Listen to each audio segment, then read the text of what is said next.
Hello everyone, this is Sonic Sam. This is gonna be the first time we kind of talk about Overlord in a while. Not since I got a big new audience, and of course we're gonna talk about the most recent thing, and that's the movie that recently released, which I did go see. And I have, of course, the man, the legend himself, the mod of the Overlord Reddit. Go ahead and introduce yourself, everybody. This is Braiku from the Overlord Reddit, and I'm here to make sure Sonic Sam only says positive things today. Uh, I mean, he acts like I hated the movie. He doesn't know anything about I care about the movie. I've been very I've been very cryptic about everything because I want to say this for the video. Even though we did basically talk for like 30 minutes almost before, but good thing we kept it kind of minimum because I want to get it all on camera. But okay, guys, if you do not know, today was the day the Overlord movie came out. No, if you watched it at 11 p.m. last night, I don't care. All right, I do not care. The same thing. There's a reason why they did it at that time. So first, I want to talk about the movie. This is gonna be spoiler free for probably about half the video. I'll kind of put a warning when we talk about more spoiler related stuff. But I want to make sure we get this out for the people that are like, hey, I have like $20 in my bank account. Do I should I go watch this movie and go in dry with my small drink of Sprite and that be it, right? For 2 hours of a movie. Which God, people that have to live like that, I apologize. I understand the world's pretty hard right now. I get it, right? But okay, we're gonna go ahead and start from one thing. There's one thing I want to say before we go anywhere with this is that holy cow, they say the movie's about 2 hours and 10 minutes. I want to say about 10 minutes of that was just previews. I sat in the theater when the thing came up saying the movie's about to start, and it felt like it was like 10 minutes of just movie trailers, and then the actual Overlord movie happened. Yeah, the Crunchyroll stuffed a bunch of ads in the beginning. Like a ton. Like I was like, oh my god, like when did we start? You can be 15, 20 minutes late to the movie after the time it started, and it still wouldn't have started yet. You're good. You're good. Until they show the official Madhouse logo, you're good basically. Which The end was like that as well. Like it's super long. Well, we'll get to that later.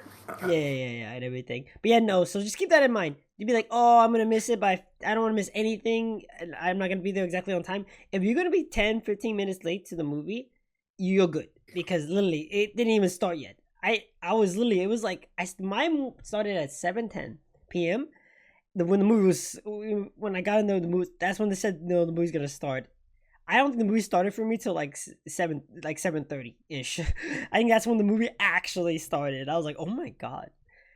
And there was maybe 3 anime previews in there. That was it of like anime related stuff. The rest was just movie ads, and I don't know how I feel about this. So I think the movie is more like an hour 40, maybe hour 50 at most. Actually, I think 20 minutes was literally ads. Yeah, I was there early, so I watched the typical theater ads, and then it pops up like, "Ooh, your movie's starting," and then it was still another 10 minutes of ads. Ads. Yeah, no, I thought it was just me. I thought it was just my movie theater, but apparently a lot of people were telling me no, no, there was just a lot of ads, and I was like, oh, okay. Mm. Okay. Also, I want to make this clear. I watched it in dub. This review will be complete for me in dub. Did you go watch it in dub or sub? I know I didn't ask. I've seen it in the dub. Okay. So I don't know if we can super talk about it being subbed or whatever, but I mean, I'm sure the experience is fine either way. Well, it's a movie before anything else, guys. Right? I don't think the voice acting of dub can ruin a movie completely. Right?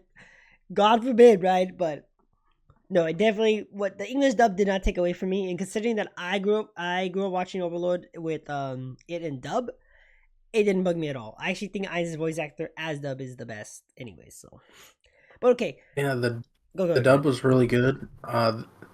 It did almost seem like Demyurge's voice was slightly different from the anime, but it wasn't bad. It just, for some reason, I thought it sounded different. Maybe it was the theater speakers.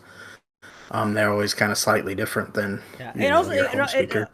people do have to remember. So maybe the voice actor when he recorded the lines was slightly sick. It does happen, and sometimes for anime voice acting stuff, they don't get to make multiple takes too many times. This is like a movie where everything has to be exactly perfect. I know very much that the anime voice line stuff, no matter how big something is, a lot of times they can only get so many takes before like they're like, ah, that's good enough.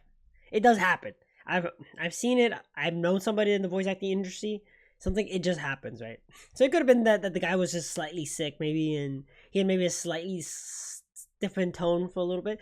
I didn't super notice it, but I definitely it definitely felt like it. But like I said, it could have just been the movie theater experience, since you And know. then my other complaint is sometimes Shizu's robot voice sort of slipped. And I mean, it's hard to do, but once sometimes you know how Shizu is like almost like Kokaitis, where it's very monotone and then Yeah. she just randomly stops Hmm. and then starts again. That she tried that, and there were times where that happened, but there's a few like lines where it's like they forgot. But it was Yeah. like perfectly smooth, Yeah. and I was like, huh. So But it maybe. wasn't that distracting. It's because I know what CZ or Shizu already sounds like, and Yeah. It if you may. never heard Shizu, then you probably won't even notice. Yeah, well, and in reality, Caesar doesn't exactly get the most lines ever anything in the anime, anyways. Really, so I think for most people, they're not gonna super know, unless they watch all the cheapy stuff. Then maybe they have a bit more perspective. But it didn't bug me too much. I knew in my head, I'm like, oh, she's a robot. Who cares? Who cares, right? She's a robot, right? Spoilers, guys. She's a robot. Woo. Or she's a cyborg or android, whatever you want to call it, right? Who but yeah, no, I definitely noticed it. It didn't bug me. Maybe I thought maybe they were trying to be a bit more what's called with it on purpose to be like, hey guys, if you don't know she's a robot, maybe the anime didn't tell you. And the anime doesn't tell you that she's a robot, does it? Like literally, because look at we need to go into this being like, okay, people that are gonna watch this are likely mostly people that have seen the anime. Most people I know that know anything about Overlord, they've seen the anime. They've never touched a book in their life. They never did any actual research. So I don't think anyone even knew that Shizu was an android. They just think she's odd. But I mean, Overlord has a lot of odd characters, so I don't think it's bizarre to not assume she's not a robot. So this movie definitely makes her seem like it in a way.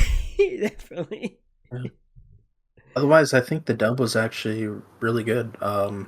Yeah, I actually liked And a lot that's of. kind of the thing, the worry sometimes with animes. Like the dub will either be decent or it'll be like, did two guys do this in their garage on a Saturday morning? It Yeah, was actually really good quality.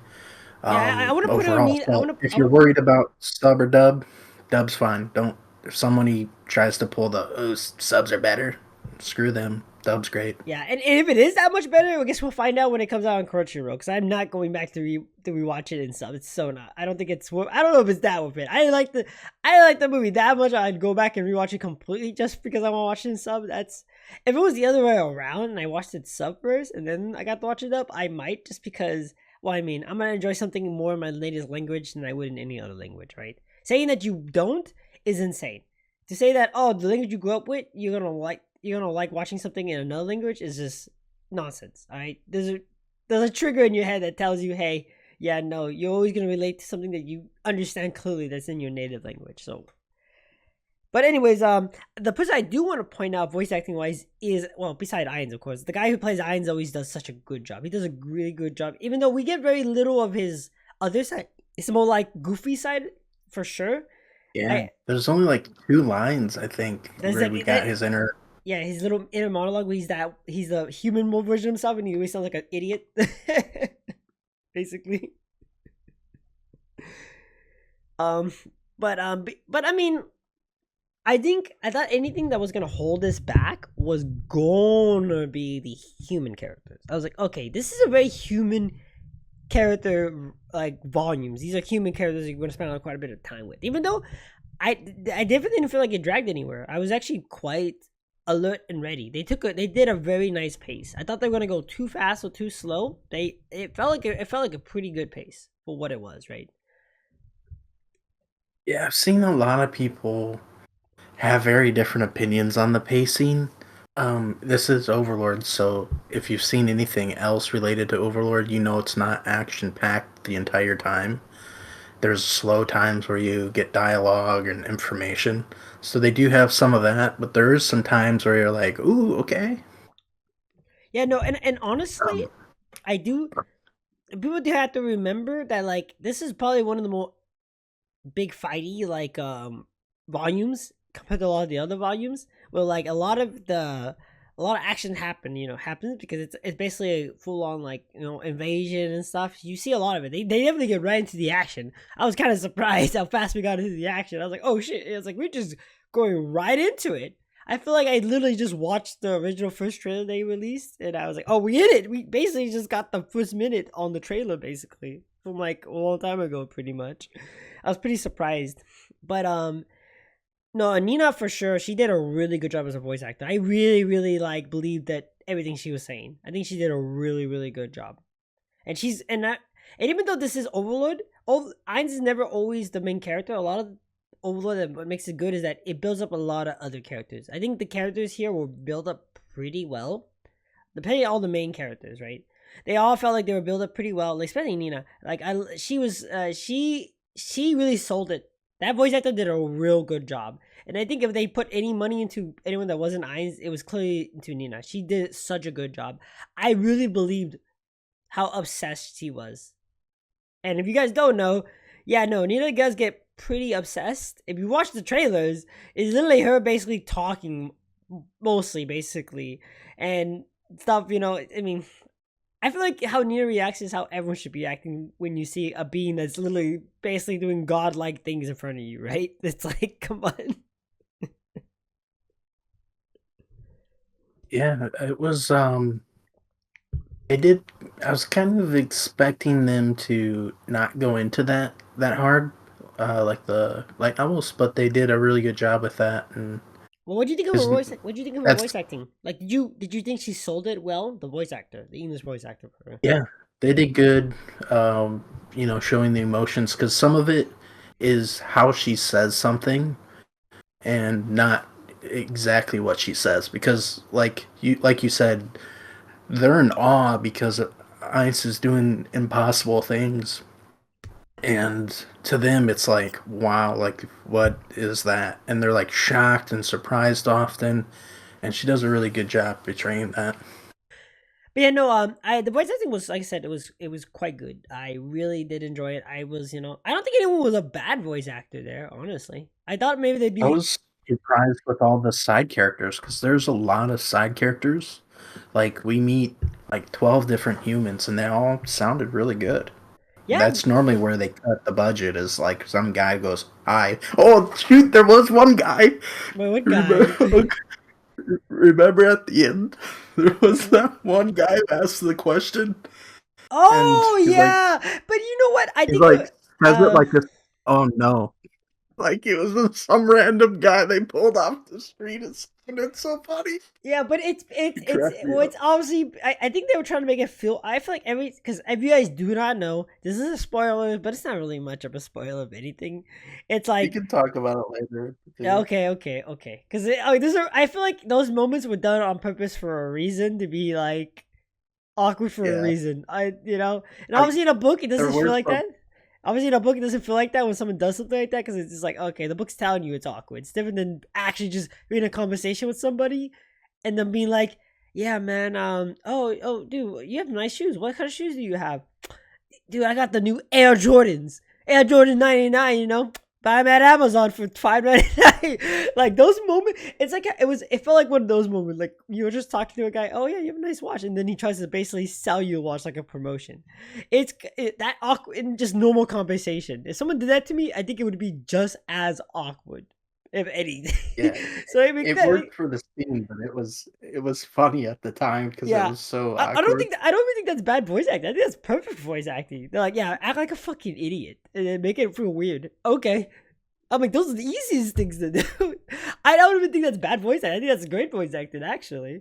Like they could have just made it seem super serious, and it would have fell flat if they did that, but they didn't. So, man, no, They no, did I they did thought, a good job showcasing emotion with the voice actors yeah, because there's some brutal scenes, some funny scenes, some just hard to sort of describe scenes that they did a great job portraying. yeah. Well, I think a lot of people have to remember, Overlord is not an action thing. It's not a humor thing. It's not all about being dark. It's something in the between. I like to describe Overlord like I describe D&D sessions. They can basically be a bit of everything. because it's like having five different kind of people in a group that's helping you write a story. Sometimes you're gonna have your funny moments, you're gonna have your gruesome moments, and you're gonna have the guy who just didn't have a good time, right? So I feel they do good stuff portraying that, and I think that's one of the bases of Overlord is the guy trying to make it feel like, yeah, you never know, it can be this and that and blah blah blah. And obviously it can maybe just be humorous because it's an anime, but listen, he can have Overlord as serious as possible the whole time, no monotone at all, but he doesn't. He actively lets it be this way, and I'm like, okay, there must be a reason why. He must want it to feel fun, in a way, even if it's, kind of dark sometimes, which that's why I would call it like a black humor, right? A dark humor. Like, yeah, he's this godly being, so for him it's not a big deal, but it's like it's kind of it's dark obviously, but it's also kind of humorous at the same time in these specific moments. So it's weird. Overlord I think that's why Overlord does so well, because it's a very, very unique cup of flavor, I guess you could say, whatever you want to call it. It's definitely unique compared to a lot of other isekais. A lot of isekais, they always kind of feel like I'm tasting the same kind of ice cream. Every time I eat Overlord, I don't know what I'm gonna get, but I'm always surprised, and I'll always keep going back to try it. Yeah. So it's really interesting. But okay, voice acting we're fine. That seems pretty good. Let's talk about how it looked. Since a lot of people I know were talking about the animations for Overlord just in general, that the Madhouse does not know how to make animations. We can all go back to the Infinite Goblin scene in season 3 where the Goblin army just looks like the worst thing I've ever seen. Oh, season 3's splat moment. It's like it just doesn't look super good. It was rough. Season 3 and 4 had some rough moments, but they turned it around. The animation quality was amazing. Oh yeah, even There moments were where there were even like a couple moments where I noticed it was CGI, but it was still 100 times better than all of season 3 or 4. oh yeah, no, all the season stuff where the CGI is like really bad. That shit's like 2 out of 10, 3 out of 10 bad, sometimes 1 out of 10 bad. In this movie, nah, it was a clean like 7 out of 10s almost the whole time. Like you can feign ignorance because when you watch a movie, you have to feign ignorance at some point, but it wasn't so out of bounds where I was like, this took me out of the movie. Nah, because there's multiple moments because these are armies, right? These are armies fighting against each other. So having like there's multiple moments where there's a bunch of paladins riding on horses, and it's clearly all the same paladin, right? Because they're all in the same pseudo armor, blah blah blah blah, and they're riding the horses, right? Wherever they're going. Those are the scenes I figured would look kind of bad, but they didn't look too bad. They looked pretty good. And a lot of this, I was the main, surprised they actually made them bounce with the horse. A lot of times they don't do that. They're just like dragged across the screen. yeah, basically, like a lot of other stuff. I know what you're saying, but yeah, no, they did a really good job there. Even the fight scenes were obviously they put a lot of the more into the fight scenes, into the moments they were talking, which makes sense, right? The moments people are talking, you want when you're seeing the facial features, you want them to look good. And a lot of the Beastmen looked really good. I thought the Beastmen were going to be kind of ugly looking. No, they looked really good. We had a lot of moments where the Beastmen were close to their face, and they felt like I felt like I was looking at a whole different being, right? Because okay, we don't really see the Beastmen too much. Yeah, we see different kinds. We see Hamsky and all the other kind of like the Nagaras and all that, the ogres. But a lot of these Beastmen are more like the Jisno Beastmen, like goat people, wolf people, so on. And then we get the whatever the hell those slug people were. But we'll get there when we get there. But no, Oh yeah, everyone looked really good. Everyone looked pretty good for the most part. Nothing that would take me out of the scenes at all. And the main fight scenes were great. Every fight scene that was like mainly happening was great, even with the few ones that were there. Obviously, if you're looking for the Ainz big powerful like Shalltear fight moment, you're not gonna get it here, unfortunately. I don't think we're ever gonna really get a Shalltear fight like moment in a while, and probably not I don't think till the end of like the series. If something just tells me, that was probably that will always be my favorite scene is the season 1 Shalltear fight. That's just it was literally an episode and a half, wasn't it, basically?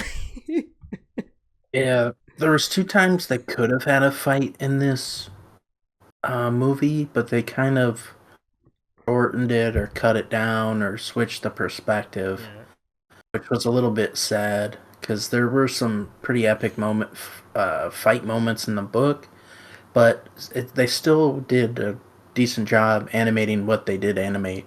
Yeah, and in reality, it wasn't like it was a it was a takeaway because in the book they don't make it seem too grand like it was with the fight with Platinum Dragon and Pandora's Actor. In the book they built it up and they really were like, yeah, look at this. Well, in the books, yeah, they had the moments, but you knew it wasn't like the main takeaway. It was more about like about the Sacred Kingdom. And I think everyone needs to know this. This is a movie about the Sacred Kingdom. This isn't a Nines, story. This is a Sacred Kingdom story. We didn't know anything really about them this whole time, basically, till we got into this movie. The whole point was to build up the city and make you, see what they're seeing. I think that's why there's a lot of moments where Nina does kind of like cry or have like a lot of emotional moments. You're like, you just cried 5 minutes ago. What happened? But people need to understand that like they're literally about to lose like everything, and all this stuff's happening, right? Obviously, it would have been nice to build that up between one episode to the next episode. And the next one, she's kind of crying and everything. I get it, right? Because, we're going based on anime episode logic. But this is a movie. Things kind of have to move at a pace, right? Because we only have so much time, Even though I do believe Overlord could have easily been a 3-hour movie. Easily. Which would have padded out maybe a bit more of the emotions in a lot of these characters. And it would have probably padded out a lot of the fight scenes a bit easier. But they weren't bad. I want to make this clear. They weren't bad. I definitely enjoyed what I saw. I've seen some people say something similar where it could have almost been a season. Oh, no, 100%. Because there were moments where that they kind of blended together. Like in the beginning, there's like sort of like 4 scenes that are kind of separated, but in the movie they kind of all blended together. And they could have padded that out for an episode if they wanted. So there definitely was some stuff that was kind of trimmed, but overall I think they did a pretty good job in that. And the pacing was, I think, decent. There was some times where it kind of went quick, and then there's some slow times. But that's sort of how Overlord always works. There's always like the downtime of talking and dialogue, and then there's like the, gotta do something. Yeah, and everything. But people do also have to remember that like they probably did this because to do it, they're no one's gonna release a full season or something and only make it like 14, 16 episodes, right? It's clearly there's like 12, 13 episode limit nowadays. It isn't like back in the day where every season needs to be 24 episodes. Now we're like in the pace where like, yeah, 12, 13 episodes is a season. And then the other 12 is season 2 and da. We're in a different time, obviously, than how anime was before. And if you guys do not know, movies make a lot of more money than any TV show can make. Most of the time. Obviously, if there's so many people watching, it could be different. But if they wanted to make the most money possible, then yeah, making it into a movie definitely probably made them more money than putting it just part of a anime season. So I understand why they did it. I get it. Do I care for it? Not really. I would have preferred them to make the end of season 4 into a movie because I wanted that Platinum Dragon scene to be perfect. I really wanted it because if anyone does though, that's like the next biggest fight scene is the Platinum Dragon fight compared to the Shelter fight. It's the next biggest thing, and I would have loved to see that in perfect quality. That would have been great, I mean, they only cut like a little bit from that, so I thought it was good. Yeah, I don't think it was bad either, but I would have loved to see that where they would have put 2-3 hours into the Reality Kingdom because I felt like the last 3 episodes of season 4 was basically just like a speed run anyways. Yeah, they even had the big fancy dance. That big fancy dance could have been in movie theaters. It did not belong in season 4. They skipped the Holy Kingdom and then went right to Riestes, which just didn't fit. It felt out of place. And they cut quite a bit because there's a lot in the book. There's a lot of back and forth between Nazarick and Riestes, and we saw Riestes trying to do stuff, but Nazarick was always a step ahead. But in the anime, it was like literally like 2 episodes. Yeah, so at that point, that could have been. Well, I think 3, but yeah, the movie would have probably been longer than the actual season for the Reality Kingdom, and they could have easily just flushed out They could use that extra 2 episodes and made it 6 episodes just for the Sacred Kingdom, and I would have been okay with it. And they could have slowly built up the fighting, so I felt like an actual campaign because we go through days of whatchamacallit, technically timeline wise in the movie, but it just feels really fast because it's a movie, obviously. But in episodes, it feels a bit more fluid. So that easily could have been done, and we could have actually grew up with these characters. And I felt like the end of the Sacred Kingdom would have been a good end to season 4, and then the movie would have been like, okay, well, this is what happens next, and then you'll know next time when the next season comes out. That would have probably felt better, personally. But who knows? Who knows? Maybe because there's a bit more fighting going on here than in the Resisting Kingdom like stuff. But I'm just like, it could have been better. Definitely in terms of, I think there was a mistake to make it into a movie rather than include the Second Kingdom part of the anime. It could have easily just been part of the anime, and the Resisting Kingdom stuff could have easily just been the movie instead, and it would have probably felt the same, maybe a little bit better. Even though I'm not using that to hate on the movie. The movie itself is not bad at all. And I'm going to make this clear, guy. The movie itself, as a movie, is not that great by itself. If you come in here and you've never watched Overlord, why are you watching this movie? Stop it. Don't do that. But as someone who's watching now, I want to kind of more rate this as like a long anime episode, which you should be doing as that, not as a movie. Don't be comparing it to Deadpool. All right, what is wrong with you? If you're doing that, you're a moron. All right. I'm considering this more like maybe 3-4 episodes of an anime, basically, is what I'm considering this as. And as that, I think it's great. I think it's a clean 8 out of 10. I would definitely, if I had someone to go watch it with, I would rewatch it. Definitely. Yeah, it is tough to kind of describe the pacing, because there was kind of some scenes sort of cut or like shrunk down. There was some scenes kind of blended together, so you feel like they could have taken more time. And I'm not really sure how they would have done it better, because the books are kind of like that. You have a lot of stuff in the first book, and then the second book there's like a huge chunk that is pretty slow, and then you get into the action at the end. So it is a tough let's be honest, thing to really rate. Well, let's not. But I would say overall it's good for an anime. Oh yeah, no, definitely. I mean, it's not gonna be the next Demon Slayer movie where everyone's like, "Oh my god, it was so good. My pee was so hard." And I'm like, "Okay, dude," because I'm like, that's a movie I get, because Demon Slayer is well known for one thing, and that's the animations. It's probably the most gorgeous looking anime ever. But it's because it's made by the guys who make the the Type Moon stuff, and the Fate Stay Night stuff, which they get paid. They go real hard on that budget for a movie. So I get it. Well, Overlord, yeah, they're not really known for like the nicest looking stuff, right?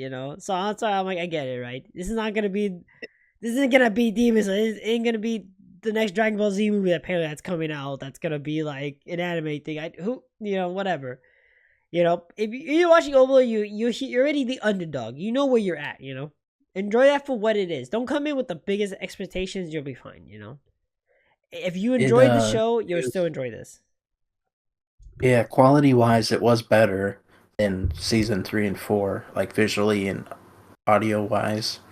But I think it could have been maybe better as a season, or something kind of felt weird.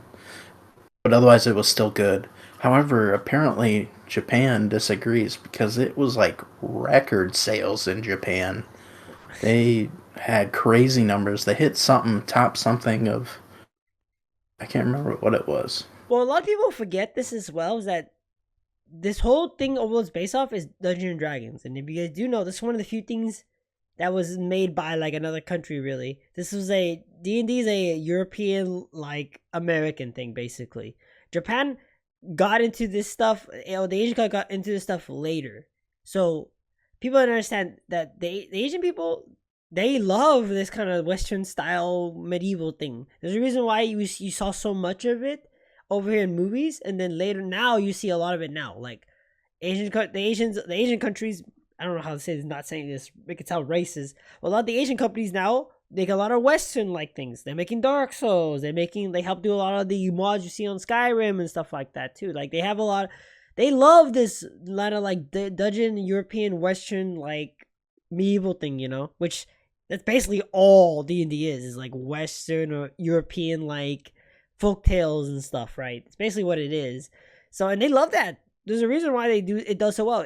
Because there's nothing like that over there. There's no anime out there that's like medieval knights, and it's like a big thing, right? And the base of Overlord is so well done, because it takes, in which that's like the whole point of D&D. If D&D's base wasn't good, no one would be playing it. It wouldn't have became as big as it was, right? And if there's anyone that can appreciate story building that Overlord likes to do, I, I, if the Asians can, I don't know who could, you know. So I'm not surprised. I already knew Overlord had such a big presence over there. Like, it's so insane how they have so many good things over there to like have hype about. They have Neo Genesis, they have Gundam, they have all these things. Yet it always surprises me when Overlord becomes so big over there. I'm like, man, they love that stuff, right? It's literally Well, go ahead. I'm something I've rambling been now. wondering is there is a difference between how Western movies are set up versus Asian movies, especially Japanese and Korean movies. Mm. So I wonder if maybe their pacing was designed around that, and so it kind of feels a little strange to us because of the way sort of Western movies are paced. Because Overlord did crazy good in Japan. Like people were going to it like 3 or 4 times.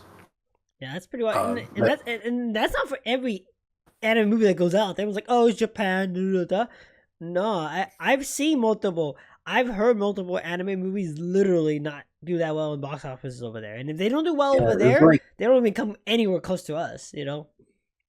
I think it was like 5 million in the first day or weekend or something for an anime. That's nuts.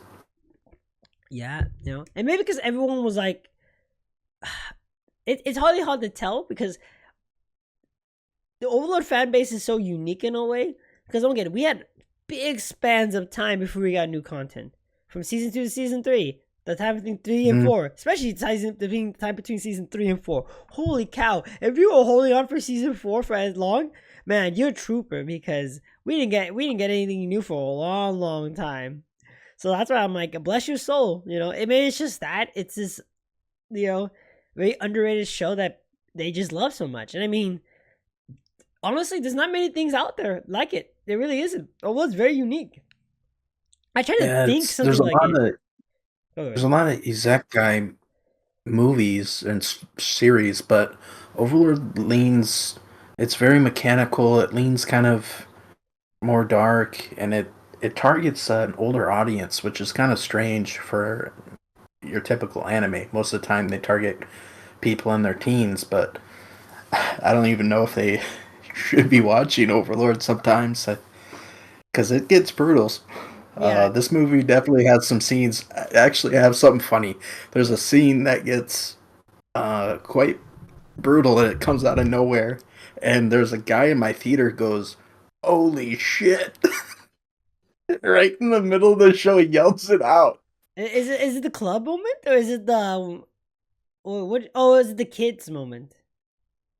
No, it was one of the Oh, you can talk about. demi-humans I think we're at grabs the a point. We're guy's. 30 minutes in. If you're here, we're still watching. I think it's pretty safe for us to put in a bit more spoilers. You know, just keep ahead of time, guys. There will be some more spoilers. It's not gonna be anything too massive. Don't worry about it. All right, go ahead. Spoiler alert. So a demi-human grabs a guy's head and then slices his neck off, and Oh then he yeah. like shakes the head in the air like a rock or something. Honestly, that wasn't too bad to me. To me, I'm like, ah, yeah, that's a pretty. Maybe because I'm a little bit deranged, but that didn't really bug me too much. But I get it, right? Yeah, I get it. That's we're like, used to it because we've seen Overlord. But if you're going into Overlord and never seen it, it's quite shocking which because season one we kind of get that right. We get slapped in the face with that with the Death Knight stabbing yeah, the guy on the ground who's screaming in pain for like 30 seconds. yeah, but So but it could we know what it it is, could but also been the way it was presented too. Obviously, that thing does happen, it's kind of a big deal. You know, very focused on it. It's more dramatic and everything because the music's playing. Well, when it happens with the Death Knight in season 1, it's a bit more humorous. So you can maybe like not feel so disgusted by it. But this movie definitely tried to make you feel like, oh no, like situation, right? They weren't trying to make all the gory scenes into humor, right? If some of these scenes they were obviously making like, oh, this is an intense battle, right? Like, holy cow. yeah, so reading the book, I had a really negative opinion of Remedios. Yeah. I'm not sure how to say her name. Well, you Like guys don't know, she was she's the main general. You know, she's the one in all the trailers. You've seen her, the one's very loud, obnoxious, brown hair. She's the paladin. You know, the what's called paladin that we all have in our D&D groups. But go ahead. Yeah, she was super annoying. She was kind of an a-hole. She was always a dick to Nia. And it's like there's no good traits about her reading the book. However, you get a very different opinion, or at least I did watching the movie. She was like traumatized. Um, she seriously loved the queen, and I would say too um, much. Sometimes like I kind of put an eyebrow like, huh, do they have a thing or something? It felt like that. It felt like losing a legit loved one, and maybe that she just sold it yeah, that well. And I'm like, hey, maybe that was and just me. there's the moment when she's like on the ground trying to pick up stuff, and I was just like, holy beep beep beep, because that was like pretty brutal. I mean, emotionally. I mean, we've seen worse stuff physically, but Yeah, like no, seeing yeah, her react like yeah. that, No, it no, kind of no. hit me. I was like, People ooh, don't realize it's never something's never as painful as for you when it's happened to you as it is watching another human being go through it, because whatever you when you see another human being losing it, basically you can only imagine in your head what they're going through, and it's always what you're thinking they're going through is 10 times worse than what they feel, because that's just how the mind does, right? The mind just does that. Whatever we think, we always think of it 10 times worse. but then watching the movie, you like understand why she becomes such an a-hole because she's like literally traumatized. I don't the only way to describe it is like seeing like a loved one die Yeah, cuz no, I felt like that's it. how she acted. I felt like she And lost she her just girlfriend. That's what I felt like. I felt yeah, like that kind of she moment. couldn't she couldn't handle it where she kept thinking, oh, she's fine, she'll be okay, or we just gotta save her, or we can revive her. She literally scraping up her body parts to do it, like on the ground. She's grabbing chunks of meat to in hopes of maybe somehow reviving her. And you can like it really sets it in like she is so broken, and it makes sense why she was such a dick, why she was so irrational. Where in the light novels, it just never clicked for me. I was just like, oh, she's an a Yeah, hole. yeah, But no, it totally makes sense watching the movie. but I think people need to understand this is when sometimes books cannot do something justice. Everyone's like, "Oh, the original blah blah is the source," and I get it, right? But people need to understand. In a manga, you can see that. You can see these things the person's saying, but you get a visual representation. Without no real visual representation of what she's feeling, I feel like it just doesn't come out as well. But as a movie, it's exactly where it needs to be. That's one of the few things from a book that I'm like, seeing someone break down is the best time to have it in the actual movie scene, because that's what almost all movies are about. Some levels, some of the best movies, the best acting is somebody breaking down, crying, or something in that level, right? And movies do a real good job showing it. You can hear it. The voice acting, the actual, obviously the movie would be acting, so and this would be animation, but someone had to do that animation, obviously. So, and yeah, no, I do agree. I thought I was gonna dislike her more, but no, she definitely what I expected her to be, a overbearing paladin. That's what it was. She had too much faith and overbearing. Like that's exactly. And I understand in a book why it would feel like it's too much. I get it, right? Because it's like you can only see so much. But in a movie, I felt more pity for her. It was just because this is all she knows, right? Yep. This is all she It understands. Go ahead. emotionally it did a great job. They that you didn't quite feel from the book, just like you said.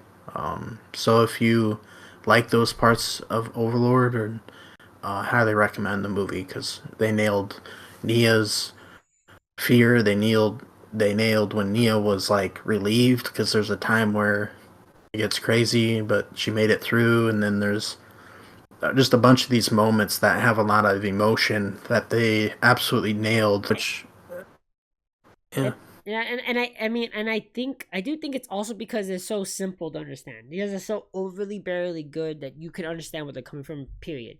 Well, there's a lot of other characters in the Loveless series where they can be kind of off and on because they don't have like a big religion where they're just like, oh, this, all that. So they have a bit more like complexity. But these characters are so simple to understand, and Demyurge is just so goddamn evil. You can yeah, it's just, and he's overbearing. It makes this very clear. If you want to see Demurge being legit serious, this feels like it. like he's not being the big fighter, but in terms of him being evil, it feels like it. Like there's a scene where His he literally tears off a piece of one of the beastmen just because they took too long. I don't know if that was done just for funsies, but I feel like it was done by that was Demyurge. done on purpose for Okay. later on. It gave them a reason to fight back. I guess. But no, his own subordinate, the I don't know if we should spoil it. I'll go There's a ahead. guy who works for the doppelganger working for Demery or Oh yeah, Demurge yeah, yeah, yeah. was so scared of Demurge, like he was shaking because he knows just how terrifying he can be, and he was like full on demon lord terrifying in this movie. Yeah, and because I even feel like even in that sometimes we never get to see Demyurge be so serious. Because you don't get it. At a level 100 being, he already thinks he's above everyone else as it is, right? He's already this like. And So and it's he like, has the NPC complex where he's like, "Oh, well, the supreme beings created me, so I'm perfect." yeah. So it's like the moment Demyurge has to be for a real fight is kind of wild because he's not even that strong of a being itself in terms of like the other guardians because he's more of a general. But if you're looking for Demyurge to unleash here, you're not. If you like to see some of the more demon related stuff, I think Raph did a great job. The Raph felt like what I would imagine Raph would have been like from the show, even though it is just a demon and da da da. That's a big giant demon. It's basically just a bloodthirster from fucking Warhammer. Basically, every single kind of that kind of demon kind of has that thing going on. Even though there's a few moments that I did enjoy, like I was surprised they even kind of included this in the movie at all. When they're obviously playing up the fight where Ainz has to fight Raph. Raph gets what? Raph gets told that he needs to be like serious, right? Like fight Ainz for real. Hmm. Which I'm like, whoa! I barely remember that. And how Ainz is like, I better be careful. I don't want to kill the maids, right? Because they're obviously there. So they end up having to use doppelgangers just because he didn't want to accidentally kill them. And I'm like, oh, I'm like, that's wild. And the way you see Raph after the original fight, it's kind of wild. Like, I just probably was holding back just because. I mean, well, I guess he didn't really super have to because I mean, Raph's just a summon. He's not an actual being. Demyurge was just summon another Raph. Like, it's not even close to the same. You know how so many demons work in just D&D way. That's like how I said, oh yeah, this Raph is only level 85. The only difference is that he was summoned by Demyurge. Da da da da and all that stuff. I'm like, okay, yeah. I don't think they have specifically part of Demurge's build. They're just like a summon. I'm pretty sure anyone that's high enough demon summon level could summon Raph too. Obviously, whatever benefits they have as the class and so on. But in terms, and even that scene where Nina is talking to Raph, and Raph's literally basically half melted. I'm like, that looks good. That looks good. Yep. Even though I was surprised that Raph even talked much at all. He sounded surprisingly intelligent for a mindless berserker because he's supposed to literally be the thing of Raph. And I'm like, why is this Raph person? They should be just a berserker the whole time. They shouldn't even be talking. Yeah, seeing him, you'd expect him to be like, "I'm evil, haha." But he actually talked back intelligently, which does almost throw you off just because he kind of looks like Hulk. Like imagine Hulk telling you like calculus is kind of the vibe it gives you. Yeah, like Because you see this big dude and you expect him to be dumb, but he wasn't. yeah, the talking I expect like that would be from the other ones, like that one demon that has the scythe or the lust or whatever. Like those are characters that, Hmm. based on what they're supposed to be, since they're supposed to be based on, makes sense for them to talk. Raph's supposed to be all fighting. This is supposed to be the blood of the blood god. This is the skulls of Skullthrone. This is the Karn character. I'm super surprised, but I guess you could also say, oh, Demyurge is my ruler, my summoner, and Demyurge is so much stronger than me because obviously Demyurge is supposed to be Satan. Obviously, he's obviously supposed to be basically the ruler of hell. Even though they don't ever go outside, he basically is. He rolls so much higher than all the other demons. But then I guess it would make sense too, because like, Raph's this big powerful being, but he's even scared of Demyurge. But then obviously Demyurge considers Ainz even more powerful. So I guess, if that's what even Demyurge's like boss things, then yeah, I'll do that. But I just imagine someone named Raph would not Yeah, have any there type was of speaking whatsoever, a right? few good moments. Oh, Discord's tweaking. So okay, go ahead. You good? I can hear. I Oh. can still hear you from this side. So there's a few good moments where I don't know really how to define it. Demyurge does his like O face basically about Heinz. Like whenever he talks about Heinz, he's like, "Oh, Heinz, something." Yeah, And he's getting all chubbed up. yeah, Sasuga, I think is the word. And yeah, he has that a few times, and it's pretty funny when he does it with when he's talking to the doppelganger, and he's like, "Oh, you can't even understand how amazing Heinz is." Just falling upward is basically the perfect. It was all accident. You know how Heinz works. He does something on Yeah. accident. According to Demyurge, it happens to be the best possible thing he could have done. He's like, oh, it was perfect. It was so perfect. I'm like, what is going on right now? Like, oh my god, the moments where they're like, oh, did someone see you shoot your bow? No, they didn't. Are you sure? And he's like, no. What are you talking about? Those moments get me every single time, and I'm just like, Yeah, I was just gonna say we should talk about Runecraft because yeah. it cracks Okay, me up every time. if anyone doesn't know, the whole only basically the whole goal of the Sacred Kingdom in the books for Ainz was literally to advertise his runecraft stuff. They basically could have had this city gone in probably hours. The Mitch could have by himself could have had this all done in like an hour or two. Basically, he had that happen. He basically had them done from the inside. He's like, all right, well, all these people are here. We might as well do something with them. And he's like, oh, let's make a big advertisement for fun. Yeah, and randomly throughout because when Ainz was talking to Demurge, he was like, "Hey, I want to try and do this runecraft thing." And throughout the movie, randomly someone would be like, "Oh, that's powerful rune technology that Technology. was Oh, once lost," and it just comes out of nowhere, and you just cracked me up every oh, time. especially with It's the like end, 3 or 4 times. especially the end fight. I was just like with that big old. Well, I don't even know what that thing was. I fucking forget.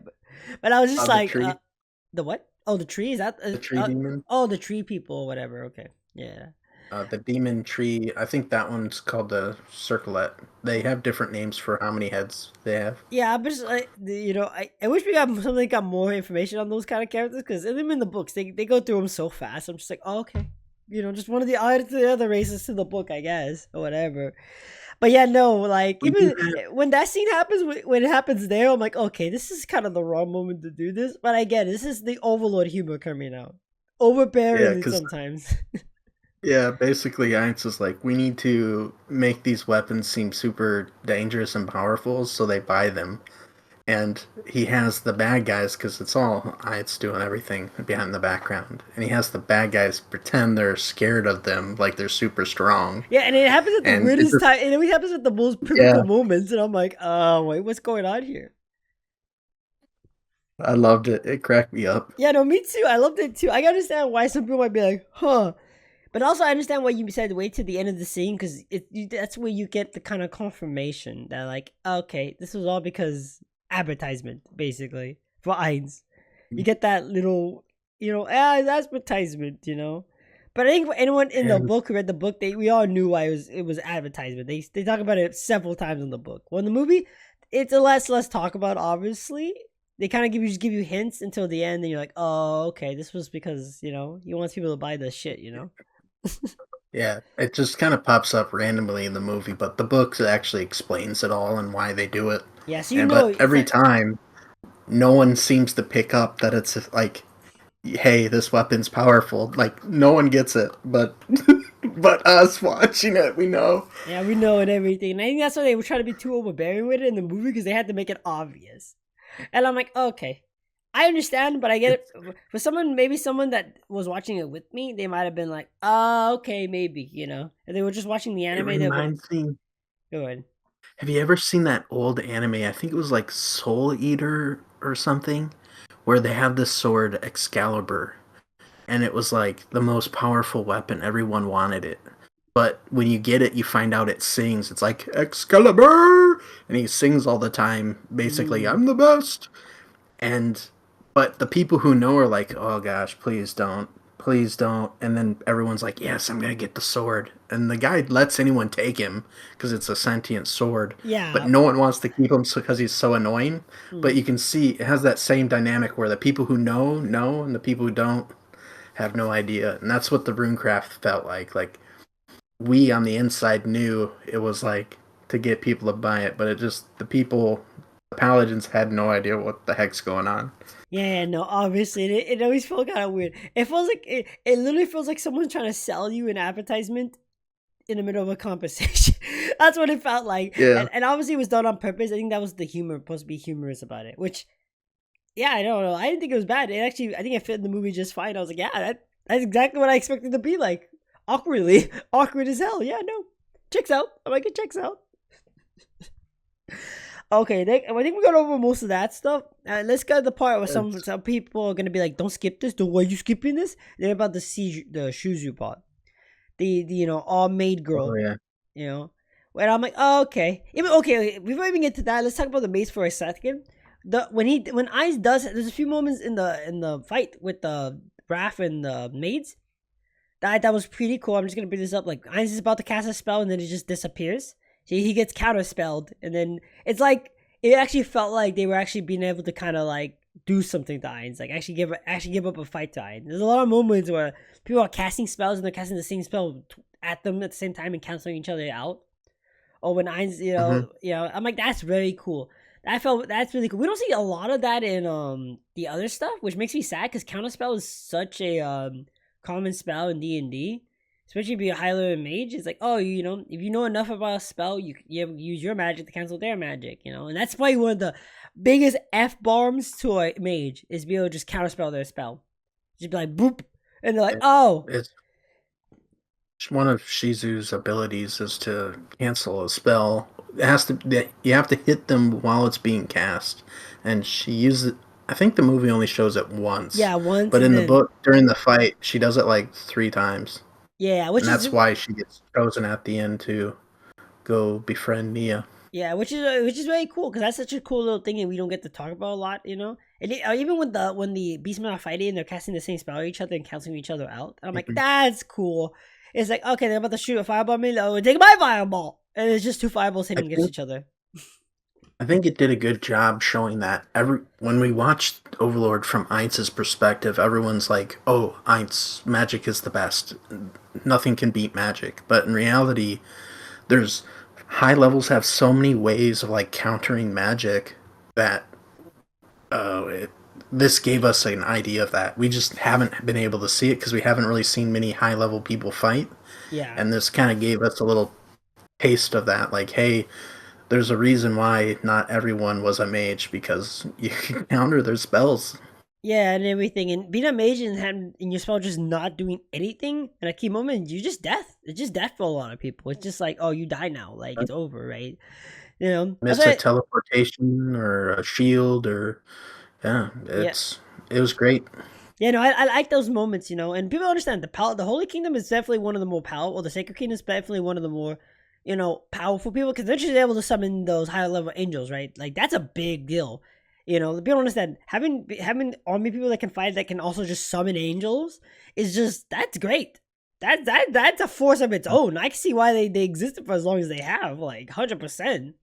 You know, most people would look at that and be like, "Oh no," like even though we obviously got from like the first few episodes of season one that like, yeah, I know who cares about these dumb lone angels? They're like level 40 or whatever. Who cares? Or whatever level But they're yeah, at. they use that as a main part of their army is paladins and priests. So the priests summon the angels and they kind of act as meat shields while the paladins rush in, which is a good tactic. Just obviously they're not going to beat Jaldabaoth, Oh yeah, but obviously. Even though they probably thought they could because they're like, it was "Oh, he's a cool seeing. demon." I was hoping to see more holiness counter demon stuff, but I mean, of course not because they're just so powerful. Yeah, Like, good luck, good luck. And they're just like, okay, so this guy's gonna be this and that's it. And I'm like, oh, okay. And I was like, all right. And I'm like, yeah, I just we just accept it for what it is, right? And I'm like, okay, cool, whatever. So I'm not gonna. It's it's not a bad thing because I understand things have to go on, right? I get it. Things have to move forward. So I 100% get it. But sometimes I'm just like, man, it would have been nice to have this. You forgot about the Zern. What, the little worm guy or whatever? Yeah, dude, they're crazy looking. So to describe what the Zern looks like, it's a race of heteromorphs. They imagine a dolphin head on a gecko body with slug legs with hair. It is such a weird looking thing, but then the guys look like a maggot, like a giant football sized maggot. It's very very weird. Definitely, they kind of remind me of Victim. They kind of look like something the Victim would be. I'm like, is this Victim's I race? could What the hell? I could not take them serious when watching. I already knew what the male looked like, so I kind of knew, but I could not take it serious every time I see them, and I just would like start cracking up. Like, And he what speaks is like this thing? and he speaks like such a noble. I'm like, this is so weird. Because even Yeah, even like those little mole people in season 4 kind of have like, even the officials were still kind of, they were still mole people. They weren't like, oh yes, my British accent. You know, they were definitely mole people. Even the higher ups. Well, like this higher up slug guy sounded like literally a fucking a noble, and I'm like, this feels yeah. weird. This doesn't feel correct to me. I mean, it It's didn't take like away, finding a but it's just it's like awkward. finding a sloth, and they talk to you in perfect like British English. It was like what? Yeah, it was a little bizarre. It didn't take me out of the thing because I was like, obviously in the book we have no idea what people sound like, right? I was like, oh, he could be sounding kind of monstrous for a slug or whatever a slug's supposed to sound like. But I'm like, yeah, he was so little part of the movie, I didn't really super care. But I was like, yeah, no, that is a little weird. They look, and then how they're like, oh yeah, we eat body fluids, and Yeah, I'm like, oh Jesus I forgot Christ, about that. yeah, They I can't I believe I forgot about that. Um yeah, so they eat body fluids of of their dead. And when they went to leave, he's like, "Can I eat my my dad. grandma or something?" Oh I can't yeah. remember who it was, but and then he looks at the humans like, "You want to eat their head?" Like And they're just like, like "What?" what? Like, and even Shizu was like, what? For a robot to be like, wait, what? And like all there people are just like, oh yeah, that's normal, you know. I'm like, what the hell? I'm like, all right, this is getting weird. They didn't. I was like, okay, out of all the details to add, why they add that? You know, I was like, okay, whatever. I I think mean, it was I a very think they're comedic trying to moment. I was like, I think they're trying to show how everyone has different cultures and stuff, which it yeah, definitely, but it stood out to me when I watched it. yeah, no, yeah, no. I was like, what? I mean, I understood they kind of like talked about it. They, you know, they gave you the character card and all that stuff with the carrot. I get it, right? But I'm like, what do you think you can only think so much when it's a maggot, and when the maggot starts casting spells, I'm like, excuse me. Yeah, that was pretty funny. I thought that was funny too.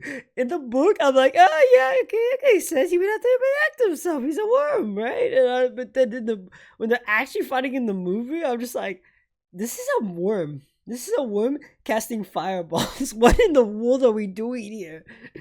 What in the hell, Mm, dude? It's like me walking down the street and there's a snail and I step on one of his friends and he's like, fireball! And I'm like, oh shit! Because yeah. even his little spell circle was tiny like him. It was great. But yet it was still big. It's wild. It actually threw me off a little bit. Because I'm like, okay, this is your big fight scene. It's been how long since you meant another season? Okay, this is the big fight scene. That's the reason why that week when that episode showed, Overlord went from like Overlord went from like, I think it was like almost last place of animes of that season to first place when that episode came out, because everyone wanted to be like, finally we get to see some actual fighting, because Pound Dragon's an actual threat and everything. And yeah, it was a good fight, don't get me wrong, but I wanted it to be perfect. I wanted the whole 30 minutes to be that scene. I wanted it to be the Shelter thing all over again. And it was pretty good. It wasn't the worst thing I've ever seen. It was fine. But I wanted it to be perfect. So I'm like, okay. Well, I'm like, okay, maybe the social fight, the social king fight in the movie's gonna be like perfect. So they just needed the movie time. So I'm like, oh, okay, that They, makes sense. You know, but then a they lot would of have oh, go ahead. They would have had to like drag it out because it wasn't that long in the book. Like the Shaltir Eins fight was like almost half a chapter, but Yeah. in the book it was only 4 or 5 paragraphs. So Yeah, but they could have had some there mindless was fighting. one little part. There was a bunch of Yeah, there clueless was whatever one little fighting in the part that they movie cut. anyways, so who cares? Like just eyes and a black flame and a orange flame hitting each other in the air like a Dragon Ball Z. Come on. I'm like, come on. That was almost just as lazy if anything, sometimes, I get what was happening. They show some little perspective, like him using Chain Dragon Lightning and whatever. I'm like, okay, cool. I know that spell. Cool. And then him doing the meteor again and blah, blah, blah, blah. I'm like, oh, that's cool. Would have been real nice to see that up close. Yeah, I've seen some people complain about nuclear blast wasn't really shown off. A lot Oh, of yeah, people are yeah. expecting it to be like this hype moment, and it kind of was really downplayed. I mean, you did see it, but it wasn't The big deal. as people were expecting. Because in the book, it kind of has like a little talks about how it's dangerous for him because it's two of his weaknesses and one, and blah blah blah. But okay, Yeah, and it is the best over, girl. yeah, it's well, the Shizu and the Nina stuff was very good. I actually thought that was probably the most perfect thing from the movie to the book. I thought that felt really well. That actually fit exactly what Yeah, I expected it to have been like. To be honest, I was like, oh yeah, that's exactly what I thought it was gonna be. I was a She, little worried that they wouldn't showcase it because when I read the book the first time, I thought it was kind of awkward and I didn't really know if it fit with the volume very well. But then later on, when I read it, I was like, "Oh, this is good." And so then I kind of became worried. How's the movie gonna handle it? And the movie did good. yeah, no, I think the whole, I think it was, if you felt like it was awkward, I think it was supposed to be because Shizu is just not a very, well, she's very much not a person to begin with, really. So it makes sense, right? And she's talking to a human being who's lived a life like normal, right? So I'm like, I completely get it.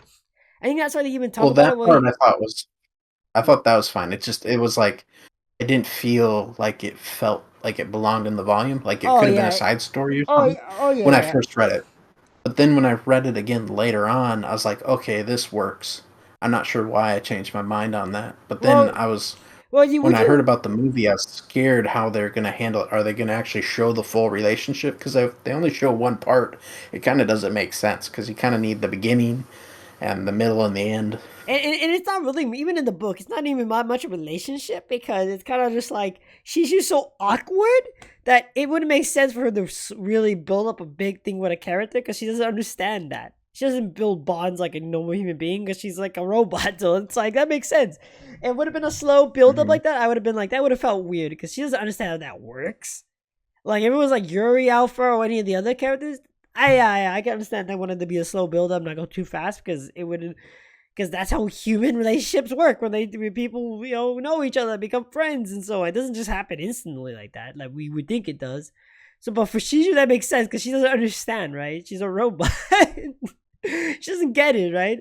And I think they even talk about that a little bit in the movie where he's like, "Oh, how did you feel?" And he's like, "Oh, I didn't really know. I didn't really have any orders. I didn't even know what to do, basically." And I'm like, "Yeah, that's what I expect. That's exactly what I expect from some robot girl not understanding what to do." It was kind of like a test to The, give her like a like do what the Einstein has done with, extra, yeah, what Einstein has done with all the other characters, wanting them to kind of grow into people, right? the not extra, the after credits scene.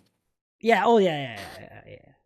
Yeah, where he talks to her about how her thing went, and Einstein's all getting excited, thinking, "Oh, she has friends, and she's gonna be all happy and cheerful." And she's like, "Eh, Yeah, because she's a robot. it He doesn't was okay." understand. But he even kind of mentioned that in the movie towards the end too, where he's like, "Oh, hey, Nina, sorry it took so long," and she's like, "Yeah, Nina's the best." And I was like, "Oh, that's nice." You even get a little bit of that there. It's nice. It's a very nice moment, and I think honestly, she does actually generally kind of like this girl because Nina likes Ice so much that Alpha's like, I mean, Suzu's like, but I like Einstein so much. Oh, we're like friends. We're like one of those. Wait, you like this and I like this. We have so much in common. It's like one of those situations. So, of course, someone had to actually be there, and if they had to pick a maid to be there, Shizu definitely felt right, and they're both kind of basically archers. So I'm like, okay, that fit well. That fit very well. And it's like Shizu is the most overpowered thing in the universe, right? She doesn't feel as tacked on as like any other character could have been, right? Like any of the other characters that would have been there would have felt like too much. Too much. That was Shizu was There just the was right character to make her feel like the fights that were happening actually was fights, right?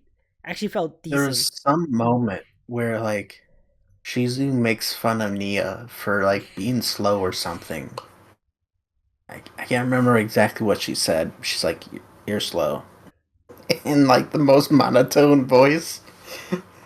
And poor Nina's just like, yeah, I can't just keep going, you know? Nina's barely holding on, and this is literally a level whatever, probably like 35 being. It's like, okay. She might not even breaking a sweat at all, right? So it's like, so you guys know, I get it. I get it completely. And like I said before, let's think of every maid there. If Uri Alpha was there, even though I would have, it would have felt kind of weird because Uri Alpha could have taken each one of those persons so easily. Nina would have basically not had to have been there. Same thing Yeah, with it's easier for Shizu to kind of limit herself, where like Yuri Alpha would just one hit, most things, yeah. the people. Even a lot of the other people would have. Or with the with Intama, who would have just summoned a bunch of bugs and the fight's over, you know? It basically, Caesar was like the perfect character for that. It literally was, you know? Someone who was just as vulnerable as she was because she doesn't really fight in the front line. She's like a support, you know? Like a sub DPS, you know? More than anything, right? And almost all the fights, like in season 2, when Iron's fighting Demyurge, and he's like, "Oh yeah," she's like, "Oh, I'll cover you," and she's just shooting from the back, and I'm like, "Yeah, that fits her character, right? It fits what Nina is supposed to be doing too, you know? She's not there in the front line, like she's, you know, like I a think paladin." I talked to somebody about this kind of recently, where they're like, "Who else would go with Ainz if it wasn't for Navarel?" And I think my first guess was Sishu? Lupus Regina, Oh, the warlord, and yeah. because she can heal. Well, she can't heal Ainz because he'll take damage, but it will. It was like from a adventure point of view, she was a good option because she can heal, and people are like, oh, that's why he's so strong. She heals him. But then my other option was actually Shizu because Shizu can always use a weaker bow. She could miss on accident, and it would be easy for her to tone down her strength. Because if you're so strong against a weak goblin, it will be suspicious. Like, how are you so strong? Yeah, yeah, Like yeah. how Nabe limits herself to tier 3 spells. And I think she would have been oddly a good choice in that she could kind of limit Yeah, herself more yeah, than others. yeah. And I think in this situation it also felt right because it was another archer with an archer in a way, you know. And I felt well because anytime an archer has to be in melee range, it should feel dramatic because it's like you should not be fighting this up close against these kind of things. You should be getting your butt kicked, you know. So I felt like there was actual like stakes to lose, and since this is not only for the movie, this is for the base material too in the books. I'm sure the author was like, okay, I need to make it this feel like something's gonna actually be, you know, at loss here, you know. All the other maids would have overtaken this so easily, right? Would have felt so. I was like, and I'm sure she might have been like, oh, you know, I see she needs a little bit of something, you know. I feel like every maid has gotten something right at this point, right? Shishu's been the only one basically. The slime girl got her part in season, you know, in season 1 or season 2. Yuri Alpha has always kind of been part of the maids because she's always in every scene because she's kind of like the boss now, you know. Yeah, The werewolf's been in Yuri every was kind scene of because the village also been the village. Oh, go ahead, no, go ahead. Yuri was kind of the one where she didn't really have a big arc. Like Navarro, we had the adventure solution, we had VSDs, Lupus had Carne Village, Village. Antama had the fight scene, Mm-hmm. and then Shizu had this movie. And there's kind of always been like a, well, where's the Yuri part? But she was in the side story. And she does come up as kind of the boss here and there, Yeah, so. and she always comes up in every scene when it comes to the maid. She's always kind of like the face with Sabas. Well, I think Sabas was somewhat in the beginning the face, in like season 1, and then after that, what happened with him, every time I see a scene with the maid, it's always Yuri Alpha. Like when they're fighting the people in season 3 with the people ready the tomb. She's the one, kind of like leading them, allowing them to do stuff. She's the Mm-hmm. mom of the group, right? And everything, right? And she does get a few fight scenes. Look at she gets the fight scene season 2 where she literally fights Evil Evil Eye. Eye. Yeah, that's a cool scene. It really makes you feel like, oh yeah, this girl's like, and it really does a good job showing you what a monk can do. It's like, oh, you did this big thing. Let me show you why that doesn't matter. And just really no magic, just pure strength. Just more like pressure points, because that's kind of what monks do. It's all pressure points and like key energy. Hello. Yep, I'm here. Okay. Okay. Well, that's a good play. I think to leave it for now. Let's go ahead and do a little send off and everything. So what we're trying to say, guys, is that if you're an Overlord fan, you should definitely watch the movie. It's definitely worth it. Obviously, if you can financially support it, of course. If you're in a finance situation where you can't spend $15 to go $15 to $20 to go watch a movie, listen, that's a whole different conversation. It's not that. I don't think it's that good where you should be putting yourself in financial struggle. All right, buy your food, take care of that. But I definitely do think if you are an Overlord fan, you should watch this. This is basically like This is basically just a part of season 4 that got cut, and you're getting to watch it. That's what it felt. That's what it felt like for me in general. What about for you? Yeah, I think it was good for Overlord, improvement in quality, and there's some entertaining pieces in there. There's kind of a slow section, but there's still some entertaining pieces in there. Funny, comedy, sorrow, brutalness. It's good. It's everything you love about Overlord. It really just felt like it felt like a part of season 4 that was cut, and you're getting to enjoy it now. That's it. It felt like 4 episodes, anyways. Yeah. So it definitely, if you're an Overlord fan, you should watch it. If you're a friend that isn't, don't have him go watch this with you, please. You're gonna ruin Overlord for him. This is plus it's gonna probably be out on Crunchyroll in probably like a month. Anime movies don't stay in theaters very long anyways. So you're not gonna have to wait for very long. And I'm sure it's gonna be all on the website quickly. I'm pretty sure. It's already, isn't it partly already online somewhere? I'm pretty sure. Yeah, give it a few days. Yeah, it will. Someone will have it perfectly recorded in English dub. Guarantee it. And so there you go. But yeah, no, definitely. If you're an Overlord fan, you're gonna want to watch it. Just because you're gonna definitely be missing some context. If you weren't missing it already when they saw the scroll and it showed that he took over a bunch of these kingdoms in season 4 at the end, and you're just like, oh, when did that happen? It is kind of weird if you haven't seen Overlord. I will say that, because... No, dude, what do you mean, man? I just knew what the Skeleton Man was the whole time. What do you mean? Well, there's just like, yeah, it's playing off of having seen previous Overlord. If someone hasn't seen it, they might be a little surprised. I mean, it's kind of like watching One Piece Red, which was basically like a 1,000 episode after movie. Yeah. And you're like, oh, that's a good place to start watching One Piece. It's like, what? What are you doing? It's like, so yeah, no, definitely, like I said, if you're a fan, go watch it. If you're not a fan, you never liked Overlord to begin with, why are you here? Why'd you click on the video, and why are you listening to this? You didn't care about it enough to watch it on free online. You didn't care for it enough to watch the movie. It's fine, But like I said, once again, if you're in a financial strait, but you cannot spend $15-20 to buy a ticket, do not do so, because you should not be putting your hobby before your financial stability. Okay, everything in moderation, guys. Because like I said, you're probably not gonna have to wait long to be able to watch it, at your budget, anyways. So, but it's definitely worth a watch. Period. I recommend it. Okay, everybody. Well, this was me. This was the mod from the Overlord subreddit. Doing his thing. I want to always include him when I do something Overlord related, because I don't have a ton of people to talk about it around me. So it's nice to have somebody to talk about it and listen to me ramble for like 3 hours like a goon. It's always fun. But yeah, no, I know someone did to ask me to include you in more things, so I will try to do so. We're gonna have to definitely find something that I can include you in. If it's not something game related or something like that. I've been wanting to play the Backrooms. Those those not MMOs, but like little multiplayer games where it's like An hour. It's like a game that's in like an hour, and you're just doing like you go through the back rooms and stuff, and it has different levels. I'd be like, oh, that'd be fun to do that with somebody. That'd be kind of fun. So that'd be something we could maybe do in the future. We'll find another +1 or something, and we'll do that. That'd be fun. Yep. You know, I'm always here. If you're a horror game person, I don't even never think I've asked you, but